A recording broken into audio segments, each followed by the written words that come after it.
So the month of April came to an end. Was it good? I'd say it was good. I'd definitely say it was good.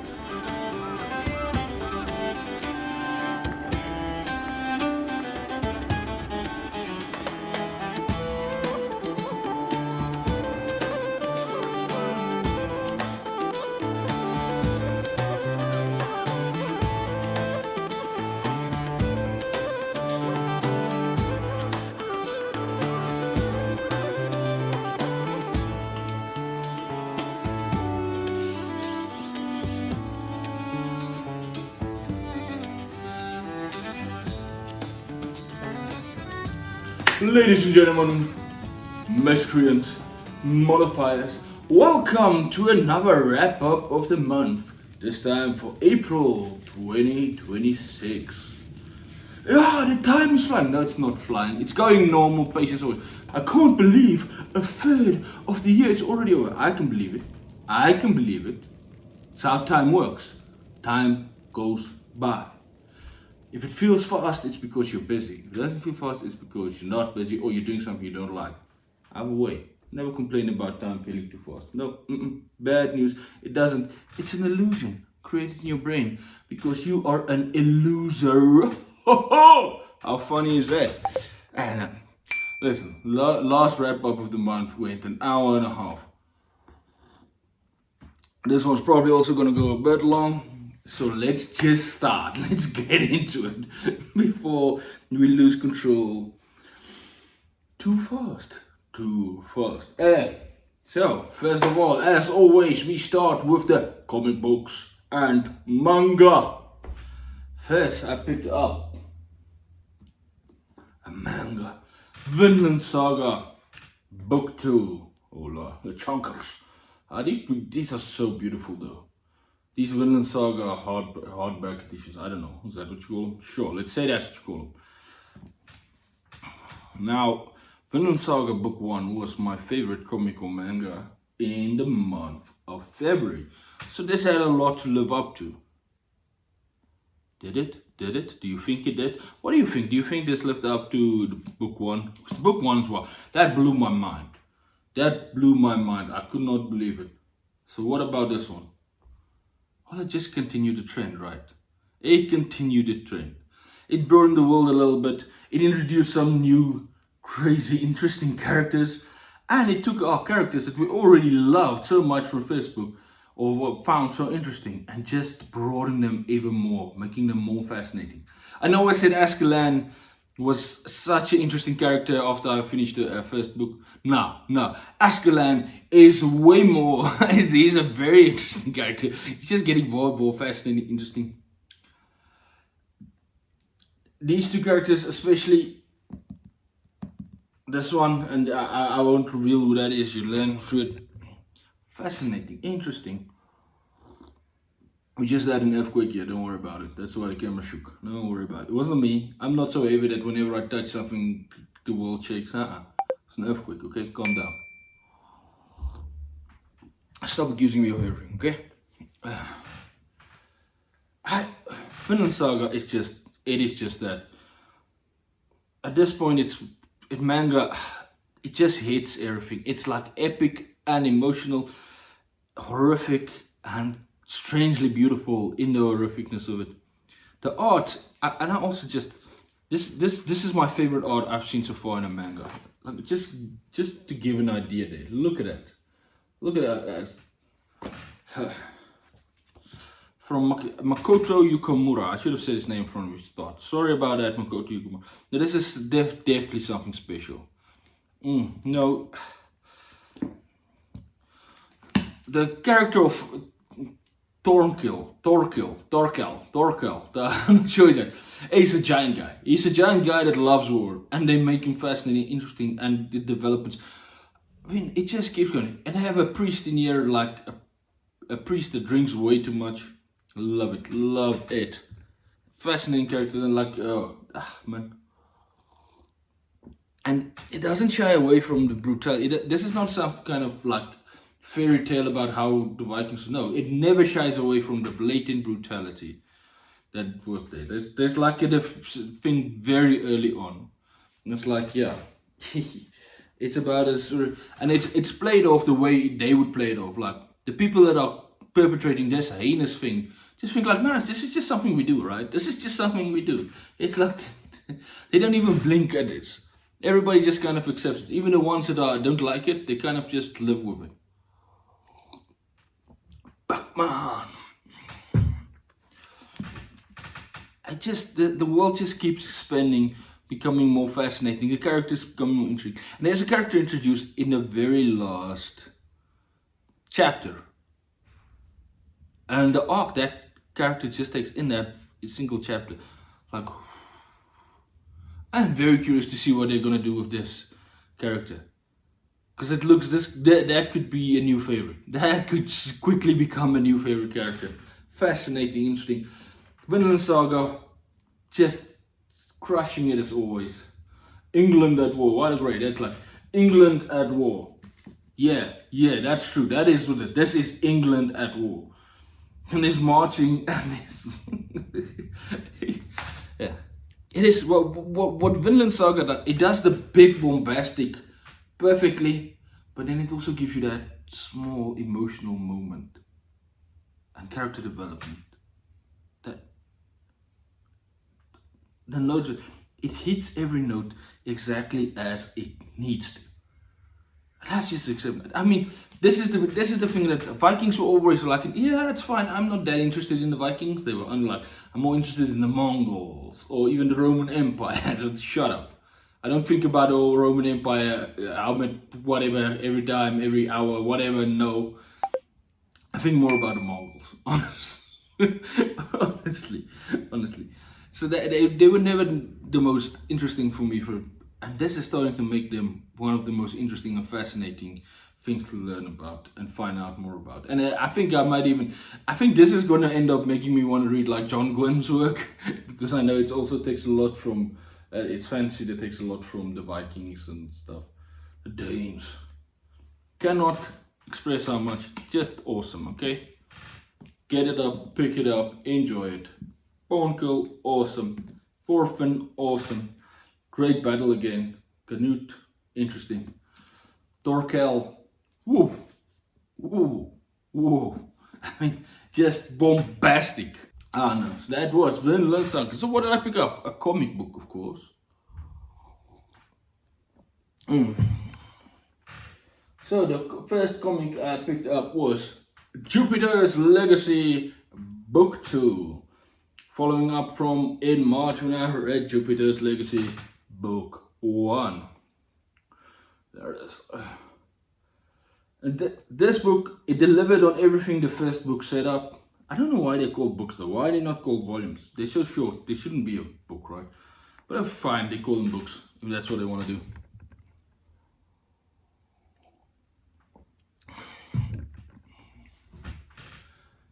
After Mark Millar and Frank Whiteley.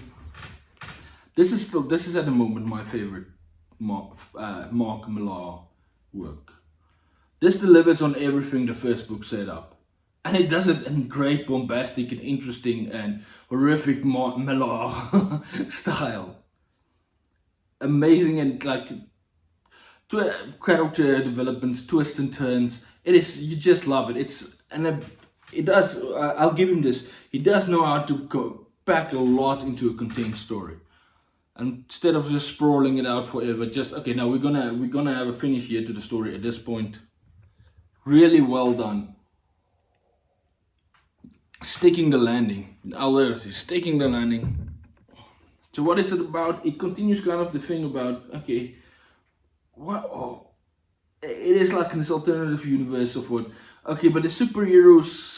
Are the superheroes always the heroes? What is going on? What's it like to have superheroes as your parents and then also have the powers and to grow up with powers? What does that mean to you? What will that be like? What struggles would you have? How do you start your own family? How do you raise a kid that has superpowers?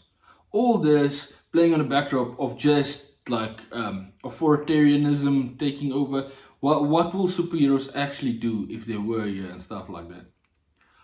I really and not like a kind of strong superheroes. They're all like, okay, not Dr. Manhattan necessarily, but they are pretty damn strong, these guys, and they can do pretty crazy stuff. Really enjoyed it. Mark Millar, Nick Boyle, Frank Quietly, not quietly. I keep doing that. Frank Quietly, Mark Millar knocks it out of the park with this. Really great. Cannot recommend that enough. If you want to read Mark Millar, that is the one. That is the one I'm saying. Jupiter's Legacy. If you love that one, then you can look into the others. If you don't like that one, I don't even think you should look into the others. Back to the manga. And I picked up, let's see if I can hold this thing the right way up. Death Note Volume 2. So this is the second half of this. This is as Volume 1 and Volume 2, and this is the black edition. I picked up Volume 2. Volume 1 blew my mind. It was it went at a rapid pace, and how this game between Light and L was starting to play out as they're trying to figure it out, and how far is Light willing to go. And then Volume 2 does something different. Volume 2 really has kind of in some ways a much smaller, a lot less technically happens. But the things that are happening are really delved into, and the tension is ratcheted up, and it's really asked, what are these characters willing to go for? What are they willing to do? How far will they go in it? And it really, the tension wraps. There's like there is a few chapters in this one where the tension is like really, it's getting so, and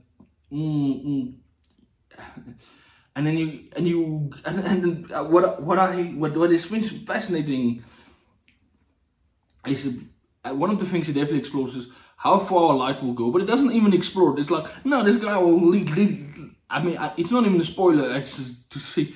It doesn't seem like he has. But it's like, what will Light do? And then you say, are you gonna do that? Are you gonna do that? It's like, what will he do to protect his identity, to protect and be able to still do what he's doing? What will you do if you believe what you are doing is making the world a better place? What are you willing to do for that? What happens when you give a teenager way more power than they should ever have? It's still the best. It's a story about evil teenagers, and it is quite fascinating. Like I've said before, it's based on a true story. That's very true. That's very true.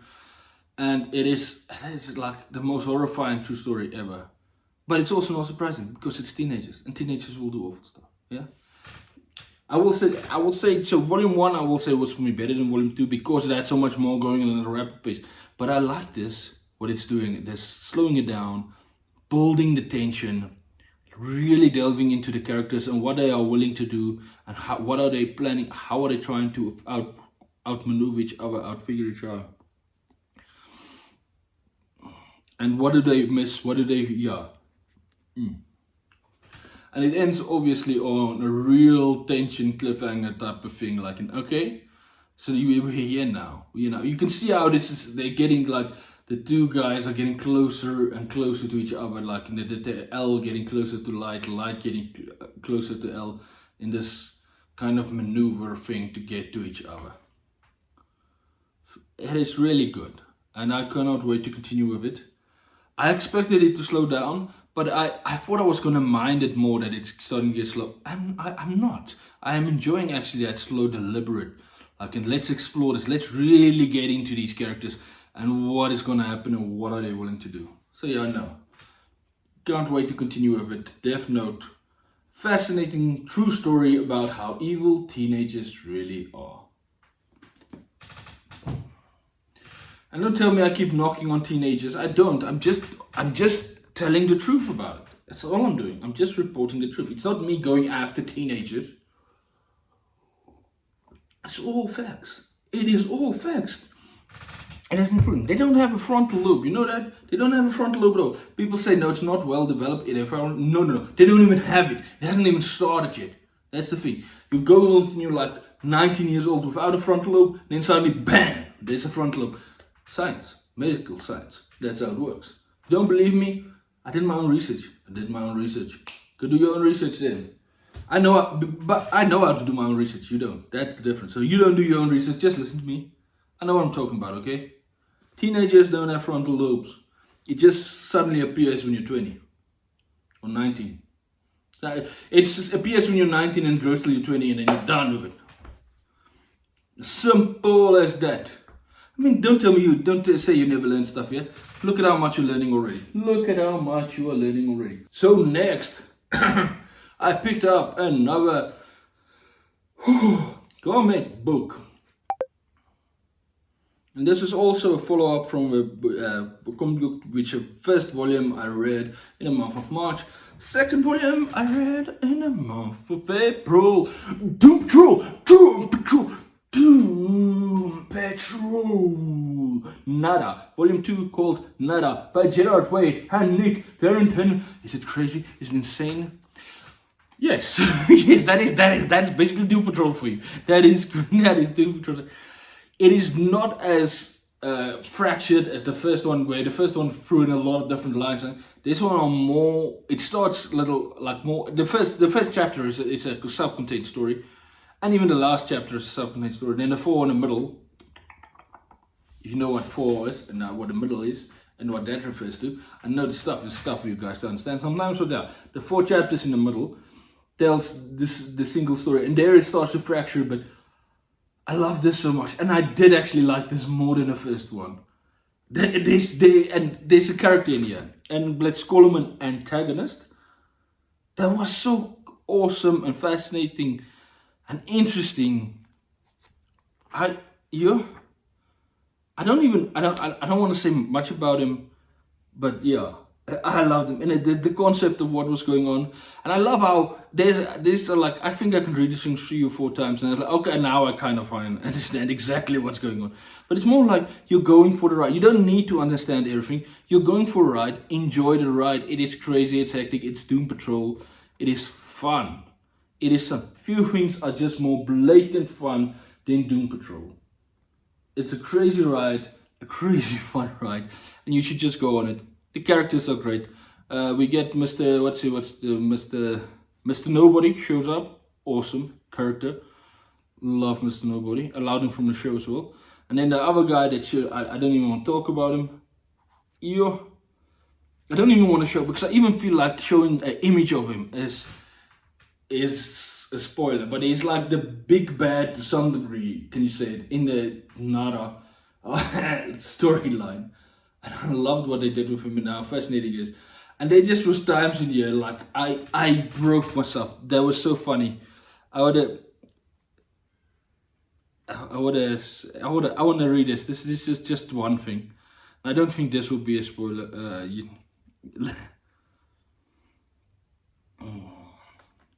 Okay.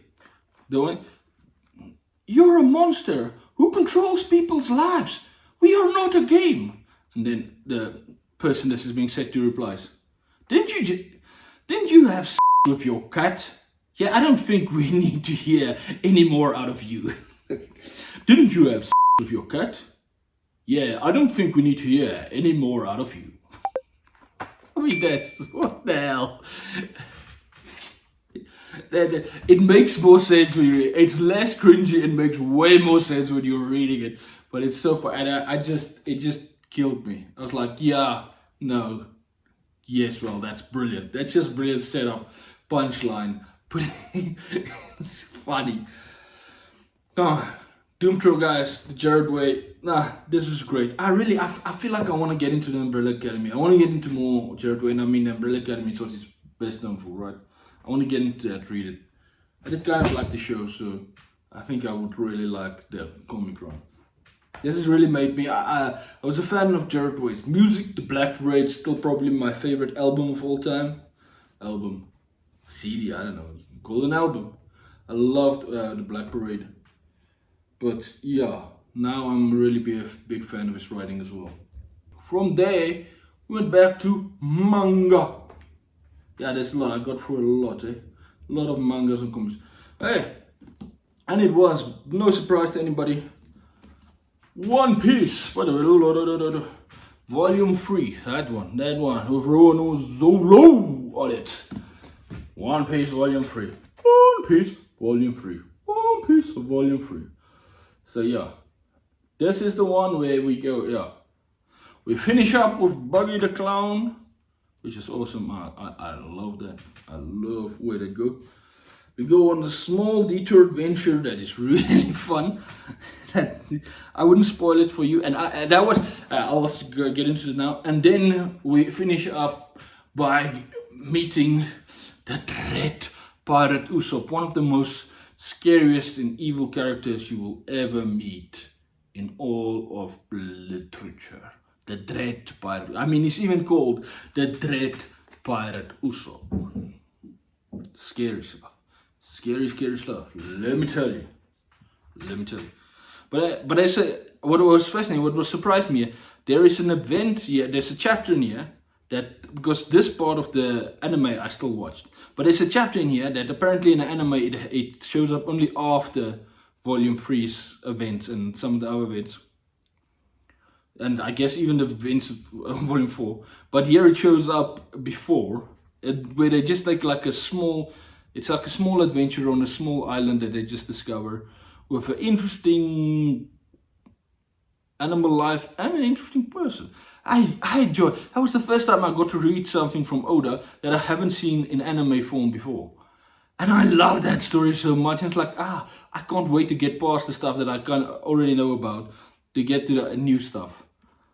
And there's Volume 3, I think I love Volume 3 a bit more than Volume 2, although Volume 2 is more of a self-contained story at one place. All these different moving parts in Volume 3, I really enjoyed it. And it is just hilarious. And the battle between Buggy and Luffy, fantastic. And you really get to enjoy and how they delve into the characters.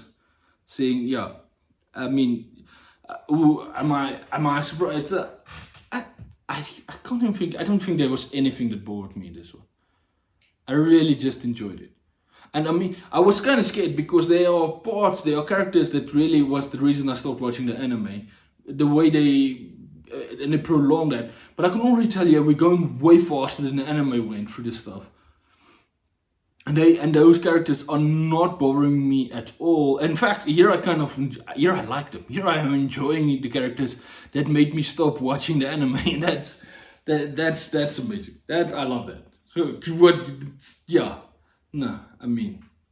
awesome. Really enjoyed it.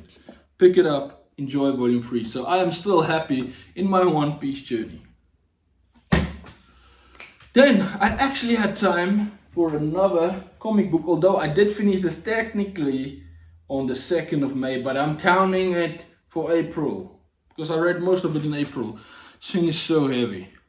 It was Saga Volume 3. Yeah, like always, I'll tell you, this is the compendium. I have the first 9 volumes is in here.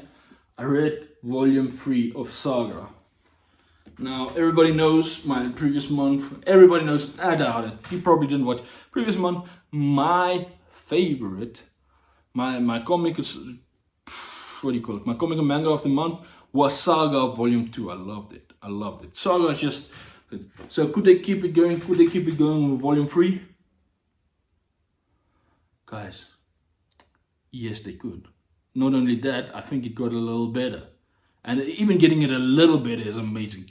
It's so good. The way these 6 chapters are put together, and this is much more how can I say, where the previous Volume 2 was a lot, okay, we just focus on these characters, this episode just focus. This one was more, no, we focus on these and these and these. It was a lot more jumping around, getting everybody's story in. For a thing that makes me laugh so much, that I even had bigger laughs in Volume 3, is amazing. And then obviously there was the feels and the heartbreak as well at some point. Yeah, I don't even. And now all of these characters, this one had like this volume had a collision that was like in building for a while now, and ended in a collision of multiple characters that were just concentrating onto the same point. And finally, like, it feels like a bit of an ending to some degree. Obviously the story goes on, but this is what a bit of a big event we were all waiting for to happen eventually. The author is one of my favorite characters that they introduced, the author that wrote Mr. Heist. Mr. Heist is such a great character. I really enjoy him. I also like the reporters that were introduced, and I hope they get to do more because they were definitely having a fascinating side storyline.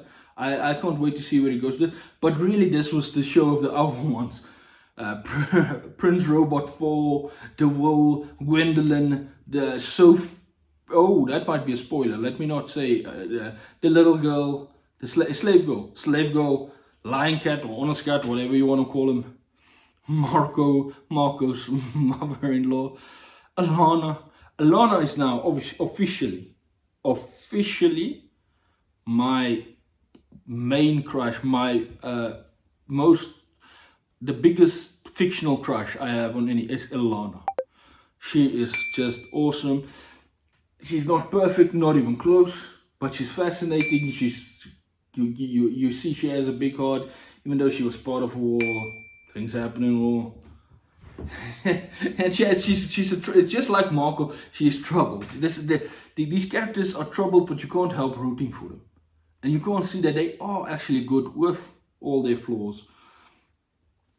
They're just fantastic. And where the story goes and what it does and the themes it plays with and how it executes them, just fantastic and wonderful. Really love it. And still, the best laugh out loud moments that I've had in any comic books or stuff. And even with that Doom Patrol one is the closest it came to this. Yeah, and that Doom Patrol one, it's like, this thing has multiple things that made me laugh as much as that Doom Patrol quote I gave you. And I will say this, Ilana is my favorite fictional crush, and her mother-in-law is my second favorite. Ooh, I'm building tension between the two. I'm building tension. Listen, we are allowed to like older ladies. It's not wrong. Don't. I talked about this in the reading update. Don't. You're allowed to crush on an older lady. That's okay. That's okay. It's not a problem. Not a problem.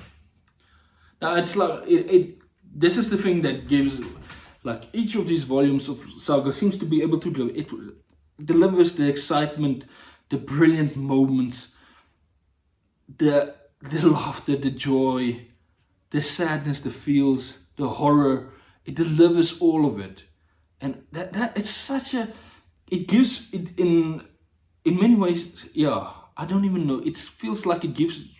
If I look at the other stuff I'm reading, it gives me what I like the most about Vinland Saga and One Piece. I feel like kind of combined in Saga, and that is interesting for me. It doesn't get as crazy as One Piece, but it is a space opera with a war in the background. It gets very fascinating, interesting, and concepts are crazy. And then this is I love this so much, so much. Volume 3, Saga, crush it. I will say this again: if you haven't started, start this. This is standing into my hands down. My favorite journey through comics. These first three volumes that I read makes it for me above any other comics I've read so far. Above any other, yeah. Okay, so now only one thing remains, right? I have to choose a comic or manga of the month. And there was two. Even though all of them were great, there were two that was just above. And it is the two that I was thinking, these were going to be likely the two fighting it out for the whole year. Because I want to make my way through them. As the year goes by, it is Vinland Saga and Saga. It's one of those two. And it really is so hard. Both have the great themes, fantastic characters, heart-feeling moments, heartbreaking moments. Some really chilling stuff about what will happen during a war. Yeah, fantastic characters, and then just like it gets you in the feels. it touches you on all multiple levels. I don't like I legitimately don't like choosing between studios. I know which one I'm leaning to, and I'm almost scared this is recency bias. I'm almost scared this might be recency bias because this one I read last. Yeah, but I will just give it just by a hair's breadth. Saga Volume 3. Saga Volume 3. I don't know what I can say. What the other ones are doing, and I really think that is, when I said it was like in doing, it takes everything great that Vinland Saga is doing, but also adding the great things that One Piece is doing. And that's what's so strange. This doesn't feel to me to be that much like other comics that I know. It feels more like, it got the strength of the best comics, but it also has that thing that you kind of get used to from mangas, the sometimes outrageousness but interesting stuff that happens. Easily not easily, but definitely easily my comic of the month, and it just scrapes up to be my comic and manga of the month over Vinland Saga. And I cannot wait to continue going to Volume 4. And I'm pretty sure that this month that's coming, I will also read again one Vinland Saga book and one volume of Saga. And yeah, they're the likely ones to fight it out again. Which one will do it this time? I don't know. I mean, yeah, it seems like maybe Vinland Saga is moving to a climactic event, and then for that book, well, Saga has to start now from the beginning again. So maybe, but we will see. I think that might be like, this was definitely a big blowout at the end of Saga. Maybe just put it over. Yeah. So good. I really think, I think like Saga does, it takes the best thing that comics do and the best thing that manga do, and they do it in one. And I love it. And next, let's move on to the non-fiction. I know you guys are excited. I know you guys are so excited for the non-fiction. It's your favorite part of the show, right? It should be. This is where you learn some stuff. Yeah, first one I finished and I started and finished was Under Smuts' Rule by Bongi Ngulwanga. Jan Smuts and his impact on black South Africans. So this goes, Jan Smuts, if you don't know, then you definitely knew, yeah? Because I've been talking about Smuts so much this last time. He was the second Prime Minister of the Union of South Africa. He was instrumental in building the Union of South Africa and law enforcement. And this is very much about how he was, because this was... There's been written a lot about Jan Smuts, let's say that. There's been written a lot. But one of the aspects that really was not ever dealt in, they are books, but they are like tombs that delve into this. Most of the popular, more accessible reads about Jan Smuts did not often delve into his role as a leader in South Africa towards the black community of South Africa. First of all, just the writing style. Bongi Ngulwanga is a great writer. That should be said. He is just a great writer. It was so easy to read, and really excited. And it was fun and exciting to read, but without it being ever where you feel like you're being unprofessional now. This is history. You can't just be flourishing like an. And then he was also never shy to he really went into depth into Smuts and the characters around him and the black leaders of that time and how everybody was thinking and how they would dealing with it, and how Smuts often avoided direct conversation with the black community. It went into some of the atrocities that happened during Smuts. Smuts was never, one thing as a leader he was never scared to instate martial law whenever something was going on that threatened in any way. And he was also never scared to let things be resolved, to use violence to resolve something quickly or permanently. And there was some really, the greatest, still the biggest mass killing in South Africa, that was done by the police. But happened under Smuts, the Bulhoek massacre. Bulhoek massacres on the I'd known a little bit about Bulu, but not much. It also delves into the round, but it's like, and he didn't just do this towards this anybody. If there was the minor revolt, the minor what do you call it? It wasn't really a revolt. Well, it was kind of there was a military. They did use guns and stuff. The protest, yeah, you can say protest. I will feel.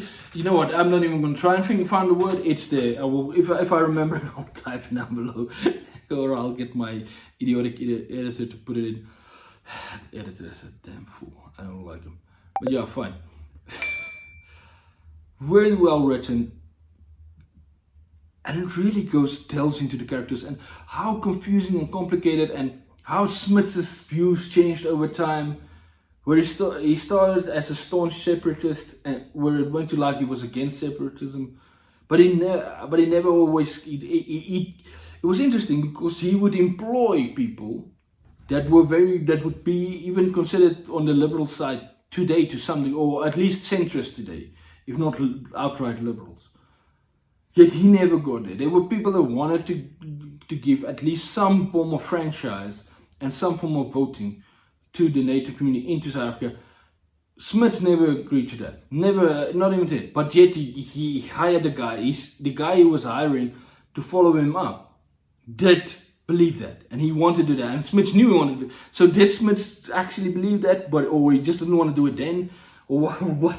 It's kind of this like, and it really delves into how complicated and difficult and interesting these characters was, their strengths, their weaknesses, and just like how different they saw that time period, and how even those Smuts, it's hard to say. You would really have to strain to say he was a friend to black South Africans of the time, and yet still after his passing, they did mourn him, and they did because he was kind of, even though you would never call him a friend, he was kind of somebody. They kind of saw him as the devil, the devil you can work with, because the other guys were so much worse. There's still like Smuts is one of those complicated that nobody quite knows how to put him in history, because he did exceptional stuff. He did insane stuff, and then this one thing that it was always like, maybe you should have pushed it, maybe, but then it's also like, was it possible? Was it really possible? Seeing as how the other side of politics were going, was Smuts just trying to do his all that to lose control? And in any case, the National Party won, and so fascinating and interesting, and seeing who agrees with what. And a complicated guy, and even the black leaders, and how fascinating to learn about them, because there's like people like that I really did not know a lot about. Like Saul Plaatjes, I've known a little bit about it. It went deeper into him.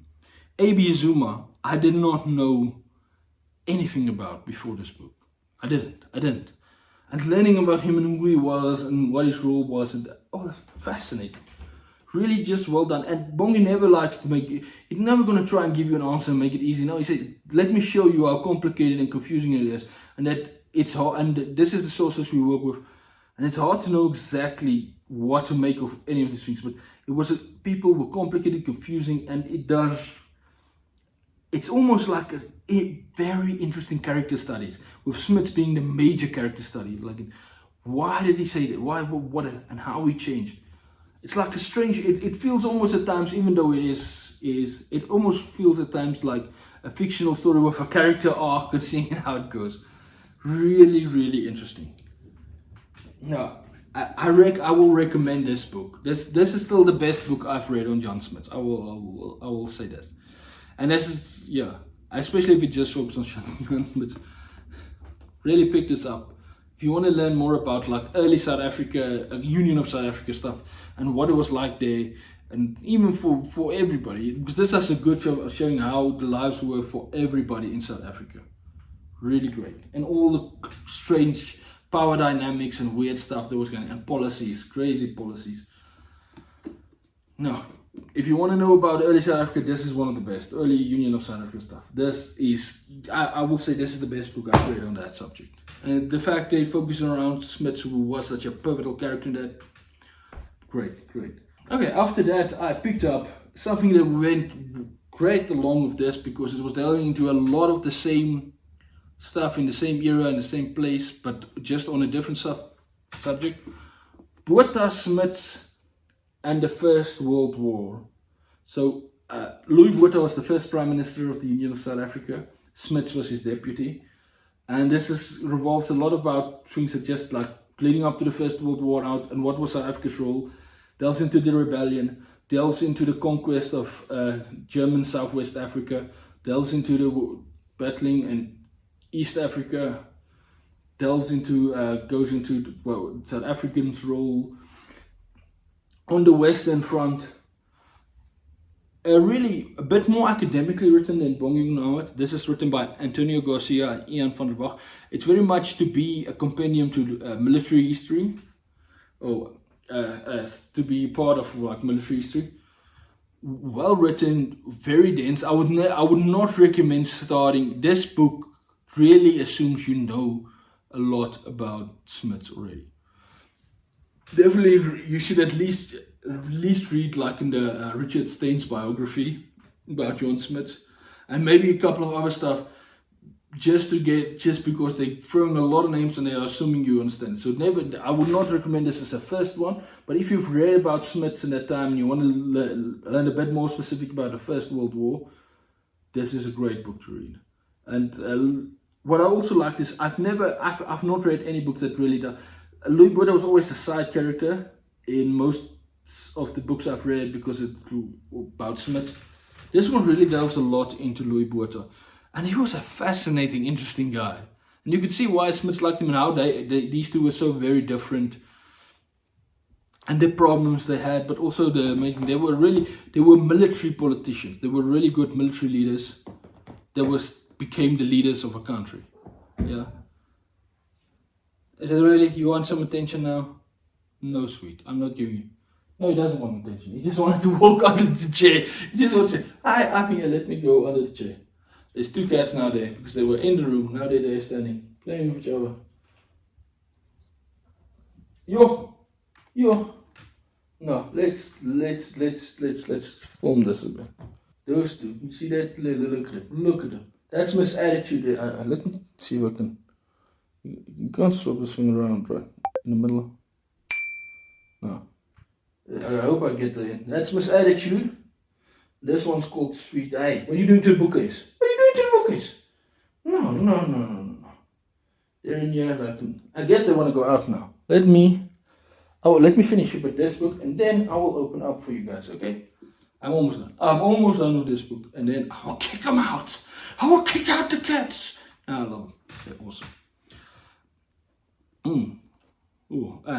What is that? So it really delves a lot into this era, the First World War, and really gets into the nitty-gritty. One thing about this book that annoyed me, it's not the book's fault. It's not the book's fault. There was a misbinding. There's a chapter missing, and a part of a second chapter missing, and then there's like 30 pages. 30 pages that are binded in twice. But you can see the binding is fine. So somebody put in the wrong pages, like the 251 to 280, or 53 to 285 is missing. Only 279 or something. 285 is missing, and then 185 to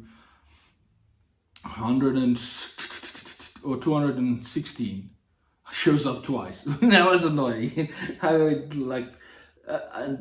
The one chapter I'm not at sad that I missed it, although I would have wanted to know it. But the start of the other chapter, because it deals with how Smuts became the leader of British forces in East Africa, which I've always been fascinating and never gotten a clear answer how he became that. And then that was missing, because it just by the time you get into where the chapter then starts, it's already where he is going to East Africa and it's already gotten the role. Yeah. But still, I did not like it as much as Under Smuts' Rule, but I did enjoy this a lot. Really well. It really fills in this First World War era well. It also fills in more about Smuts. It's like the amount of stuff you can learn about these guys insane. And then especially everything you learn about Botha. The first half of the book, Botha is the main character in many ways. And in the second half of the book, Smuts is the main character. And they kind of switch like that. Because then his role became bigger in World War One, where Louis Botha was the first part, did more. Louis Botha did more with and not necessarily did more, but was the figurehead during the rebellion, suppressing the rebellion and the conquest of German Southwest Africa, whereas Jan Smuts was the figurehead in East Africa and in representing South Africa as part of the Commonwealth or part of the British Empire during the rest of the World War, and then with the Treaty at Versailles and all of those things. Well researched. This is one of those insanely well researched. Like the amount of pages that just goes into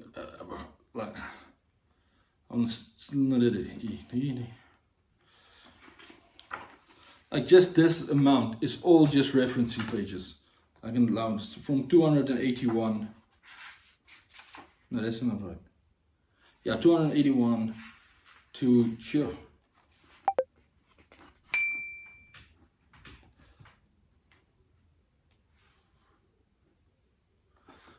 300 and yeah, so there's like 30 pages of just referencing all the things they read and reference in the thing.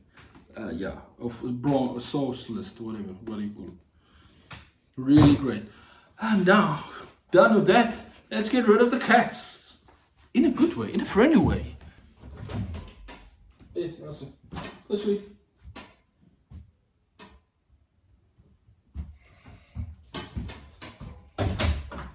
Yeah, it would appear they got annoyed with my voice. They were like, no, you're yammering on too long. Now we wanted to sit with you while you're doing this. We wanted to hang out. Like, they're even as bad as you guys.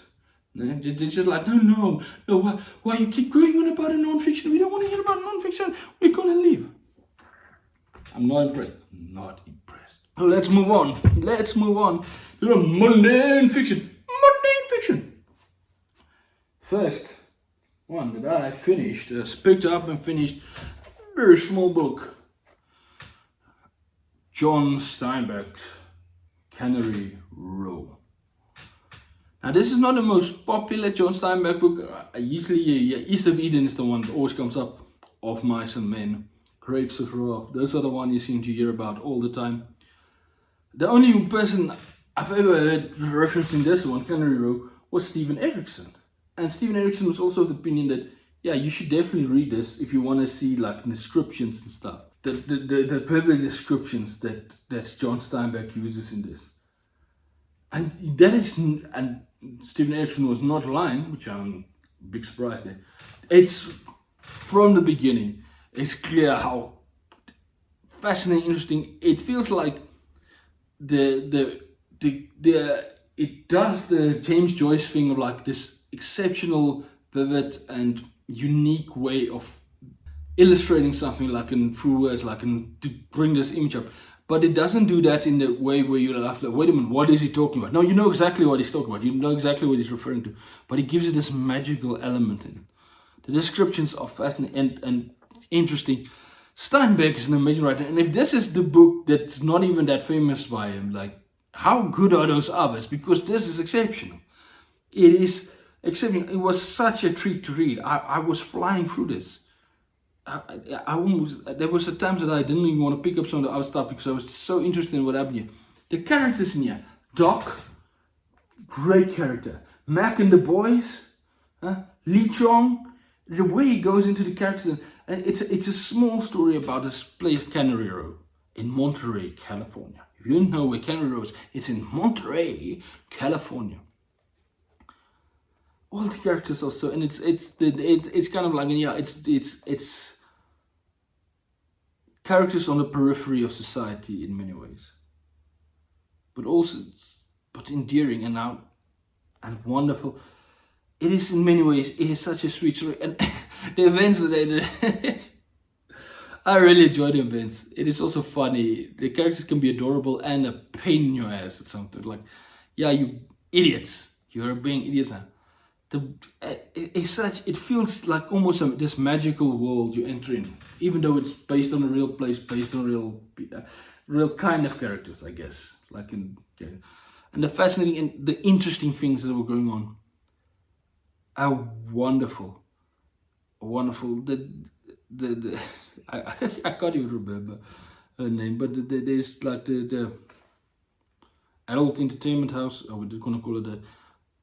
It's so great and fascinating, and really just a beautiful story of beautiful characters that make you feel. It has this also these shocking moments, and the way he illustrates and the events that should be like. I mean, if you just wrote out just straight up what happened, it would not necessarily be that interesting. But the way they do it and the way every sequence is, a small thing feels like an event. He makes something small and innocuous feel like an event. And then it shows you the beauty in it and the fascination in it and everything. And in these characters and how they go about their life. It's basically, most of the story deals around Mac and the boys, which is basically a bunch of bums. They're a bunch of bums that works now and then, but they're not really. That want to give. They want to show a celebration to Doc. Doc is kind of like, they call him Doc because he kind of works like a doctor for the community, even though he's not a doctor. He's more of a scientist, research guy.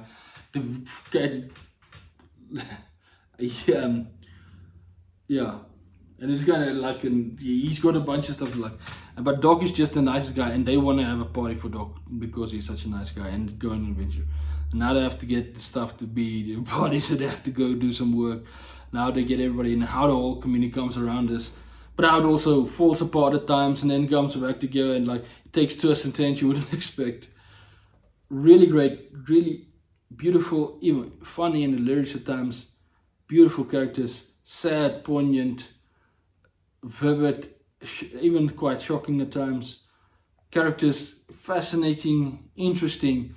It was like being transported into a world. And what I also liked is, so there's like the main story of the main characters going along, but then there's small chapters between the bigger chapters, which just goes on like this small little side thing, interesting thing happening in the area of Canary Row. And I like, and what does that have? And it just paints this like Canary Row becomes a character. It really is a character. The place is a character in its own right.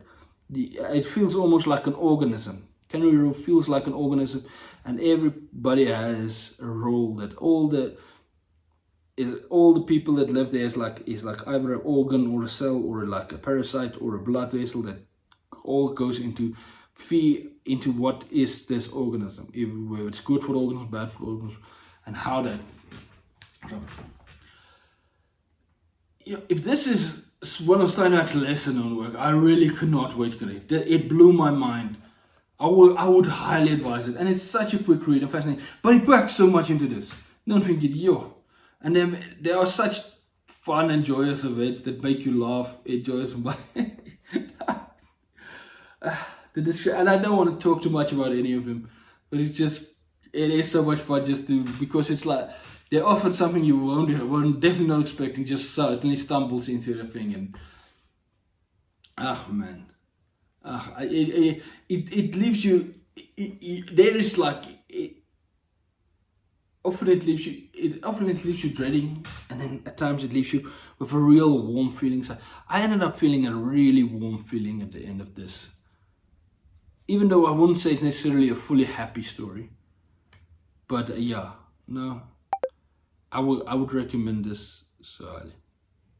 Jan Steinbeck is a master. I already read the boat of Mice and Men. Now I'm hoping to, when I see East of Eden somewhere at a reduced price, because I have a lot of stuff written and I'm gonna get. But I mean, give me a nice looking cover of East of Eden, I'm buying that thing immediately. I want to get into a lot more Jan Steinbeck. That hit hard. Canary Row hit hard. It really got me. I wouldn't say I cried, but it was some sniffles. I had some sniffles at times reading that. So next, what did I want to find? My next Mundane Fiction was absolutely, positively, it was an Afrikaans book. How do you like that? Huh? Did you see that coming? Did you see that coming? Yes, you did, probably, because if you've seen my TV offering. It was Bloed van 'n Vlinder by Marita Kerk, the first Afrikaans book I have read 40. Let's just say, let's just say, okay, which books were on my, so both Canary Row and Under Smuts' Rule were part of my 36 books I have to read in 2006, like my must reads for 2026.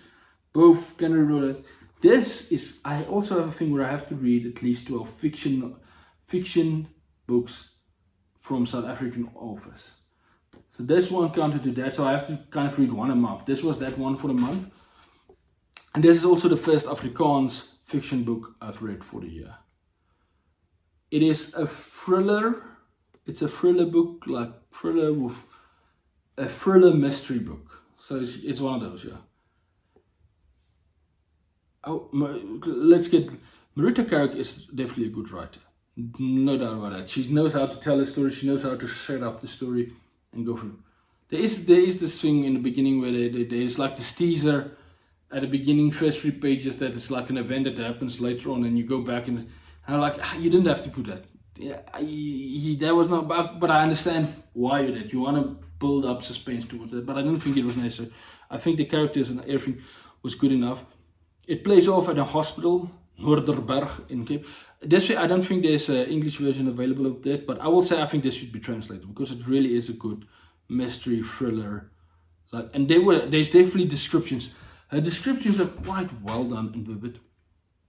And there are times where you feel like a little bit scared, where I was like, I don't want to walk past the room where the lights are off when I was reading that. Which I feel like, if you can pull that off, then you definitely have some talent. That is a really great thing. The murder that sets it all off, grisly and fascinating and very reminiscent of, it gives the feeling of True Detective Season 1. It gives that feeling, like the murder and truth. Now, nothing else is very much like True Detectives, but that at least is. And it has a little bit of the paranormal, like some Stephen King books, like think The Dead Zone or something like that. And it really amplifies the story, and she does that great. And then also the main character's like past plays into it, and what was going on in her past. Fascinating, the different mysteries. Now I will say this. The first time, the eventual killer, the first time he shows up, I was like, there's something the way she wrote, like, let me check this guy. I think that might be this guy. And then, like, the third time he shows up in this, I'm like, this is definitely the killer. This is definitely the killer. There's no even doubt. I guessed the killer pretty for, and it was kind of annoying because this is what it is. I realized this guy was the killer, and I didn't want him to be the killer. How fascinating is that? I would like, I hope I'm wrong. I don't actually want this guy to be the killer. But it was like, nah, I mean, if you've read enough stories, that you will know the clues, you will know how it's going. But there are little mysteries and stuff, and how, because there's a lot of little stuff that you kind of like, oh, that's strange, and how it all fits together in the end. Really well done, fascinating, and the different paths are a lot of fun. The writing is very good and very efficient. It's not the greatest. It's not the greatest prose. It is very like, it's a little generic, but not, I would say, annoying. It's never to that. It's to a point, and yeah, it's definitely in the Afrikaans cadence of really nice people. I was like, I think Marita Carrick is too nice a person. I don't think I'm going to enjoy this book because Marita Carrick is too nice a person. But then she sort of jabs you there with a few nice things. Like, and then I really thought, it's in this veneer of the nice, like, demure South African, like, and Afrikaans people especially. If you're South African, you'll know, like, they're very proper and very, like, very religious and very proper, and you shouldn't be like, and then she just jabs you with this other stuff underneath. That just like, whoa, I didn't think it would go there when it sounds like this, which I found fascinating. There was like one part where I thought, there was one part in the book where I thought, okay, I think she could have done a better way of, because we're seeing it all from one, Libri Lucas.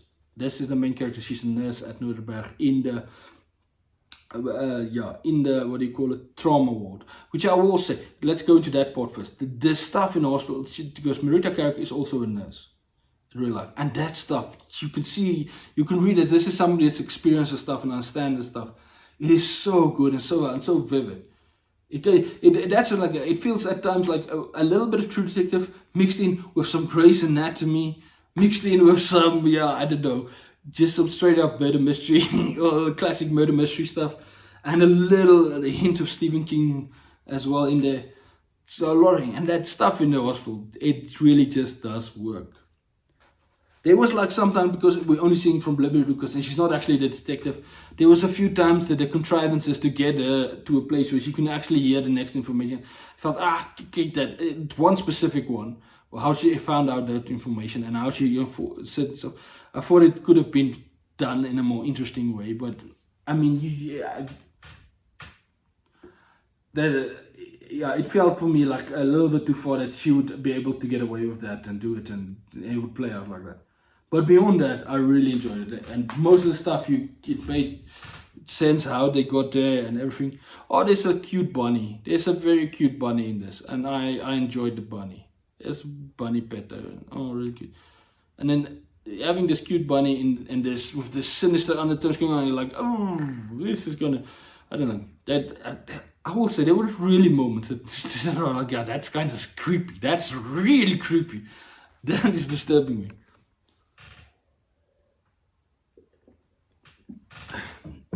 I did went and pick up the next book by Marita Carrick. It's not, I won't say it does anything specifically new, but it does do something just great. And that's great. So yeah, I really had a great time. Marita Carrick, Blood van de Vlinder. If you're into murder mystery and like a little bit of horror, definitely picking up this. I think you'll enjoy it. I think you'll get something out of it. Will it be the greatest you ever read? No. But will it be fun and fascinating and interesting? Yeah, no, I think you'll enjoy it. Writing won't blow your mind, but the story is really good and really interesting and fun. And now we have finally made it to the fantasy and sci-fi. I have one fantasy and I have one sci-fi. How nice is that from my side? And first I picked up, I am doing my big A Song of Ice and Fire here, and I picked up the second book in A Song of Ice and Fire, A Clash of Kings by Mr. George R. Martin. If you've not heard of this, I have no hope for you. So what I found, let's start with What's interesting for me is how this is really where the first book, Game of Thrones, and the first season of the TV show really followed along close to each other. Not exactly, but it was close to each other in the story. And like this one, Clash of Kings and season 2, which is the Game of Thrones, they start to veer off a lot. There's a lot, the way the events play off yet compared to how it played off in the second season are very different. Very, very different. Which was kind of fun. It made us a very enjoyable read. Not knowing everything that's going to happen and not knowing how the things that you kind of know going to happen, how it's going to play out, because it's playing out in very different ways.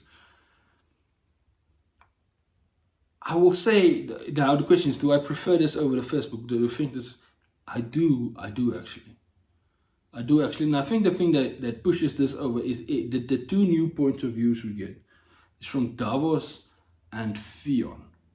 And Theon, it's like the guy, hate the guy. It's a really compelling and interesting story.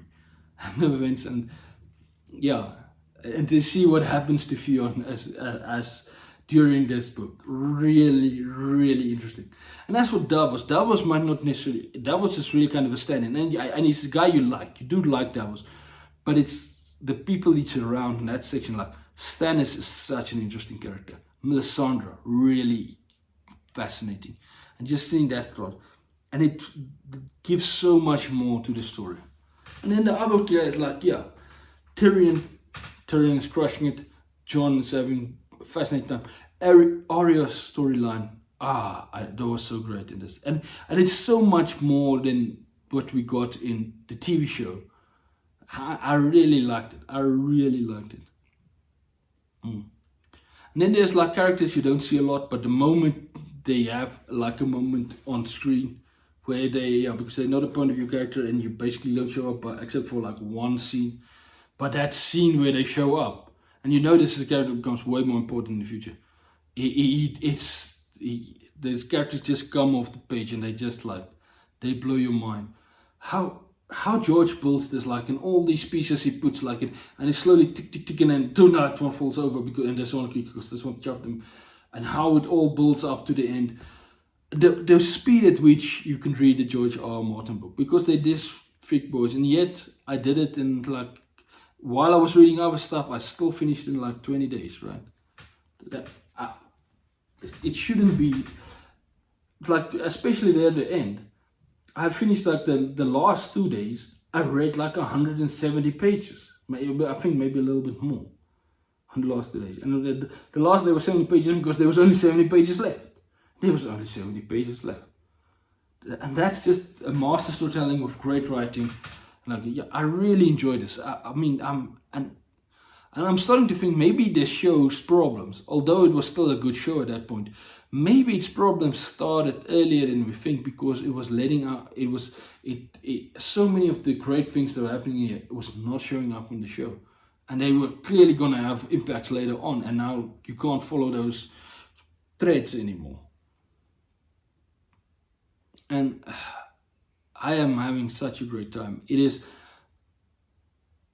A Song of Ice and Fire is everything as advertised them all. It really is. There was somebody I saw gave it a 1 star, and I was like, nah, I am unfollowing you on Goodreads, because I can believe that you didn't like it, but there's no way you can say it's a 1 star. George's writing, and even the way he puts out a plot, and his characters are way too interesting for just a 1 star. You can give it a 2 star if you didn't like it, but you cannot give it a 1 star. I gave it a 5 star because this is awesome. Love the final battle. The Hound. Really enjoyed Hound. If anybody got Sansa feels like she got a little bit sidelined, because Sansa was so interesting in the first, but the thing she sees, especially later on, is really interesting, and seeing from her point of view some of the stuff, like, yeah, really good. No, man, A Song of Ice and Fire. I am having such a great time. It deserves to be on the top of a lot of people's fancy list. I understand why it's there. I understand why it is there. Pick it up, get into it. It is really easy to read. Except for books that big, you just you fly through them, man. You fly through them. Then after that, I picked up something quite a bit different. Although also a second book in a series. This actually says a volume. Solo Leveling Volume 2, the light novel. Yeah, it's a lit RPG, but it's definitely with a sci-fi lit RPG. This broadens the world a lot more than the first volume did, and you start seeing characters that you already saw in season 1 of the TV show showing up more here, and it definitely broadens the cast of characters a lot, and we start seeing more points of view that's not just from Jinwoo's point, and that delivers so much. It gives so much more to this story, and Jinwoo's events and the stuff some of the stuff that happened here, some of my favorite stuff even in the show. I mean, it's parts of a lot of stuff that happens here is when the stuff that happened in the show were like, oh, this is why this is a special show. This is why, because it's kind of like it's the end of the first season and the beginning of the second season is dealt with in this book. If you like, if you want to follow, and just great, like in arise. If you watch the show, you know, and that's such a great moment when you get to that rise. Icarus the Blood Red. Man. And you can also tell that Chugong, the writer, he was already more confident at this stage of his story and what he was writing, was doing. The characters, there's a bit more humor even, but the characters are more fleshed out. Their motivations make sense and how it all puts into together. Some of the best characters in here are not people that are doing action or do the fighting. It is the guys trying to recruit new hunters to their organizations. Those guys are amazing, and it's so interesting following them. Fascinating. The battles in here is fantastic. They read so great. They are amazing, really. And then the story and the little mystery and how the small things are shown. Like, oh, what is really going on? What is happening on this side? What's up with this character?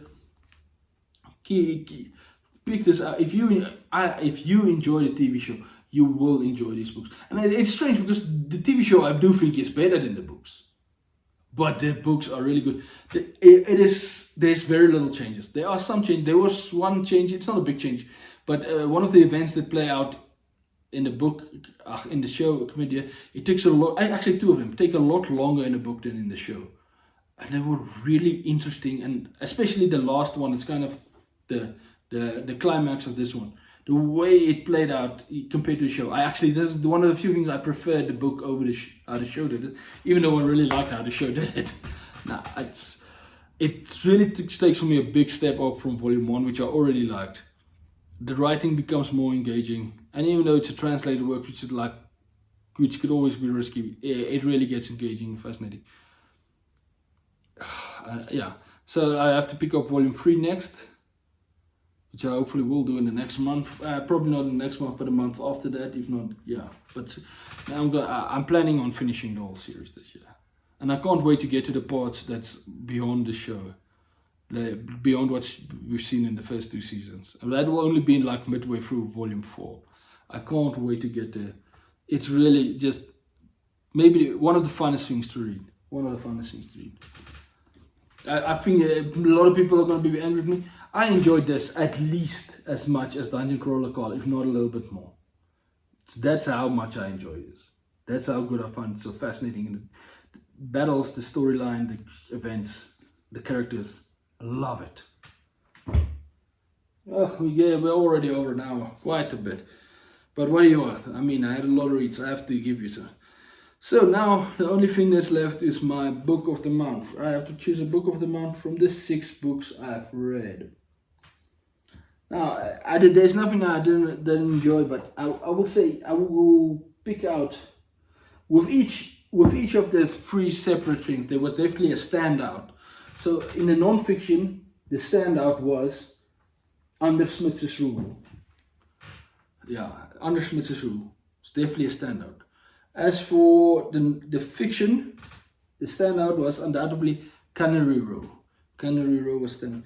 And with the fantasy and sci-fi, although I really liked both, the standout was still A Clash of Kings by George R. R. Martin. Just the scope and the size of what he did there was amazing. So there were, and then as much as I loved Under Smuts' Rule, and I was like, oh, this could be the first. Well, it would have been so awesome to have a first non-fiction actually win Book of the Month.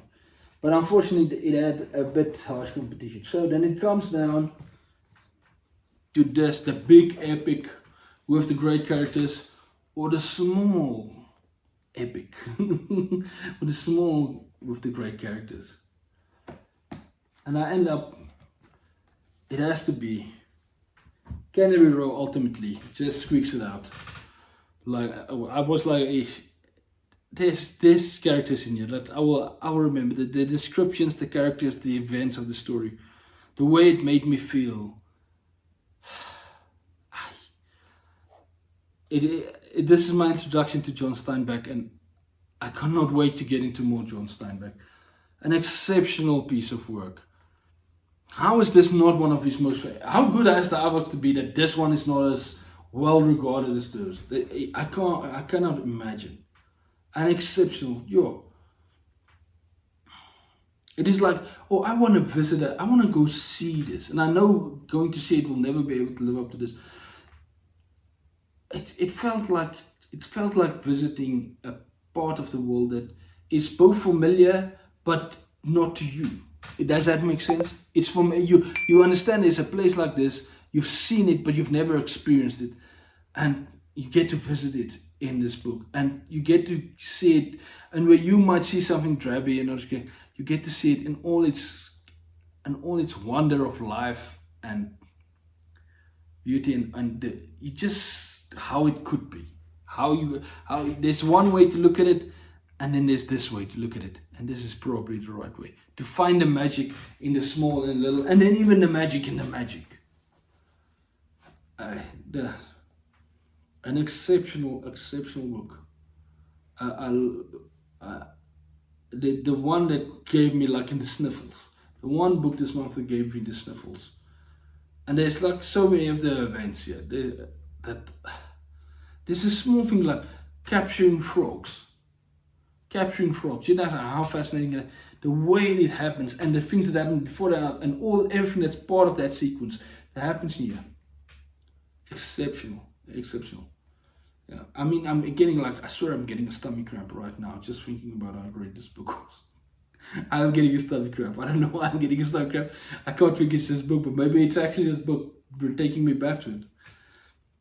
This is definitely a book I think I'm going to read a couple of more times in my life. It's nice and short, packs a punch, packs a lot of stuff, and some of the greatest characters I've ever read.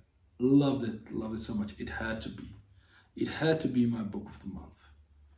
Even with very strong competition, it just the way it's, and I read it at the beginning of the month, and it stuck with me. It stuck with me. So that's it. Okay, this is long enough. Let me not rant. I'm not going to rant now. This was a long enough episode already. Maybe the editor will be decent and edit it down. I feel like this editor, I don't trust this guy. He leaves in way more than he needs to. There's a lot more he can cut, but he doesn't want to cut because apparently he thinks it's funny. I don't think it's funny. I personally don't like it. I think he tries to make me look like a fool as well. And I'm not a fool, I'm a genius. I am a brilliant, great man. And then this idiot tries to make me look like a fool. Because he is a fool. He doesn't know what he's doing. But then let's take that. What did you read? Tell me, what was your favorite read for the month of April? Huh? Tell me that. Maybe I want to read it. Maybe I don't want to read it. Who knows? I mean, I'm pretty sure I had a better reading month than you. You can't compete with me. You just can't. And just accept it. Accept it. So that's it. That's it. That is the show. To the miscreants and to the mollifiers, I am the anonymous librarian. You can call me Al. I can't even remember if I actually introduced myself in the beginning of the show, but I believe that I did.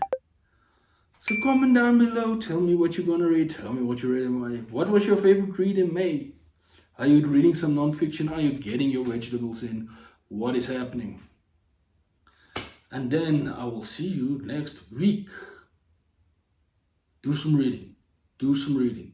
I mean, I want at least 200 pages. 200 pages finished by you during this week. That's not that much. I'm not asking that much. Come on. If you don't at least read 200 pages, I don't even want to see you here next week. Yeah, is that clear? Just go.